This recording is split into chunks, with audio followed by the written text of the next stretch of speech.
Tax free গাড়ি নেবেন না এই ঘোষণা দিয়ে হাততালি পেয়েছিলেন নতুন সংসদের তরুণ এমপিরা, কিন্তু কয়েক মাস যেতে না যেতেই সুর বদলালো।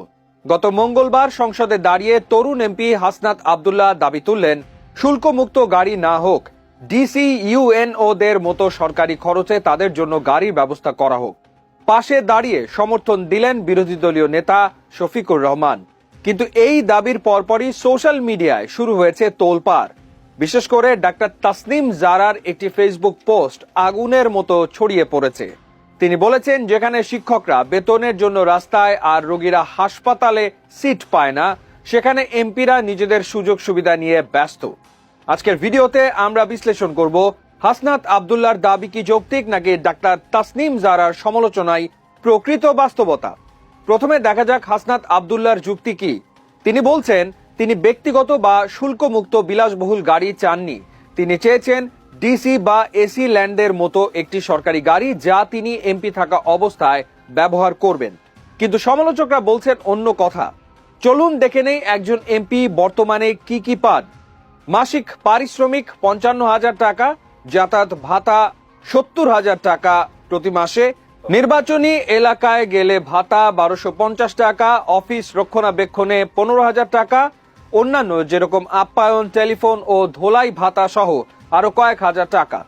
টিআইবি নির্বাহী পরিচালক ইফতেখারুজ্জামানের মতে প্রতি মাসে ৭০,০০০ টাকা যাতায়াত ভাতা পাওয়ার পর আবার আলাদা করে সরকারি গাড়ি চাওয়া নৈতিকভাবে সমর্থনযোগ্য নয়। এটা সরকারি কর্মকর্তাদের সাথে নিজেদের গুলিয়ে ফেলার শামিল। এই বিতর্কে সবচেয়ে জোরালো কণ্ঠস্বর হয়ে উঠেছেন ডাক্তার তাসনিম জারা। তিনি ৩টি পয়েন্টে এমপিদের ধুয়ে দিয়েছেন। জারা বলছেন, দেশে যখন অর্থনৈতিক সংকট, শিক্ষকরা যখন ন্যায্য বেতনের দাবিতে রাস্তায়, তখন এমপিরা সংসদে নিজেদের বসার ঘর আর গাড়ি নিয়ে একমত হচ্ছেন। জনগণের সমস্যায় যে ঐক্য দেখা যায় না, নিজেদের সুবিধায় তা ম্যাজিকের মতো হাজির হয়। দুনিয়ার কোনো পেশায় মানুষ নিজের বেতন নিজে ঠিক করে না।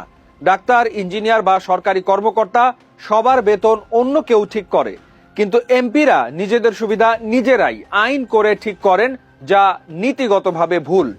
তিনি একটি স্বাধীন কমিশন গঠনের প্রস্তাব দিয়েছেন, যেখানে শুধু আমলারা নয়, শিক্ষক, নার্স বা ক্ষুদ্র ব্যবসায়ীরাও থাকবেন। তারা ঠিক করবেন জনগণের সেবক হিসেবে একজন এমপির কতটুকু পাওয়া উচিত। মজার ব্যাপার হলো, বিএনপির প্রধানমন্ত্রী তারেক রহমান আগেই অনুশাসন দিয়েছিলেন যে তাদের এমপিরা প্লট বা শুল্কমুক্ত গাড়ি নেবেন না। জামায়াতের আমির শফিকুর রহমানও একই কথা বলেছিলেন। কিন্তু এখন যখন হাসনাত আব্দুল্লাহ সরকারি গাড়ির দাবি তুললেন, তখন শফিকুর রহমান একে ছোটদের আবদার বলে সমর্থন দিলেন। এই দ্বিমুখী অবস্থান নিয়েও প্রশ্ন তুলেছেন অনেকে। বিতর্ক শুধু গাড়ি নিয়ে নয়, সম্প্রতি প্রতিটি উপজেলা পরিষদে সংসদ সদস্যদের জন্য একটি করে পরিদর্শন কক্ষ বা অফিস বরাদ্দ দেওয়ার সিদ্ধান্ত হয়েছে। রাজনৈতিক বিশ্লেষকরা মনে করছেন, এতে স্থানীয় সরকার ব্যবস্থা বা উপজেলা পরিষদের স্বায়ত্তশাসন হুমকির মুখে পড়বে। টিআইবির মতে, উপজেলা পরিষদে এমপিদের স্থায়ী বসার ব্যবস্থা থাকা মানে স্থানীয় জনপ্রতিনিধিদের ওপর তাদের নিয়ন্ত্রণ আরও বেড়ে যাওয়া। এর ফলে উপজেলা চেয়ারম্যান বা মেয়রের ক্ষমতা খর্ব হতে পারে, যা ক্ষমতার বিকেন্দ্রীকরণের বদলে কেন্দ্রীকরণকে উৎসাহিত করবে। অর্থাৎ সংসদ সদস্যরা নীতি নির্ধারণী কাজের চেয়ে স্থানীয় প্রশাসনে খবরদারি করতেই বেশি আগ্রহী হয়ে উঠছেন কিনা, সেই প্রশ্ন এখন বড় হয়ে দেখা দিয়েছে।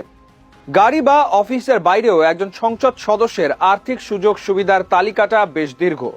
আইন অনুযায়ী একজন এমপি প্রতি বছর ৫ লাখ টাকা পর্যন্ত স্বেচ্ছাধীন তহবিল পান, যা তিনি তার ইচ্ছে মতো খরচ করতে পারেন। এছাড়া বার্ষিক ১,২০,০০০ টাকার ভ্রমণ ভাতা এবং ১০ লাখ টাকার বীমা সুবিধাও তাদের জন্য বরাদ্দ থাকে।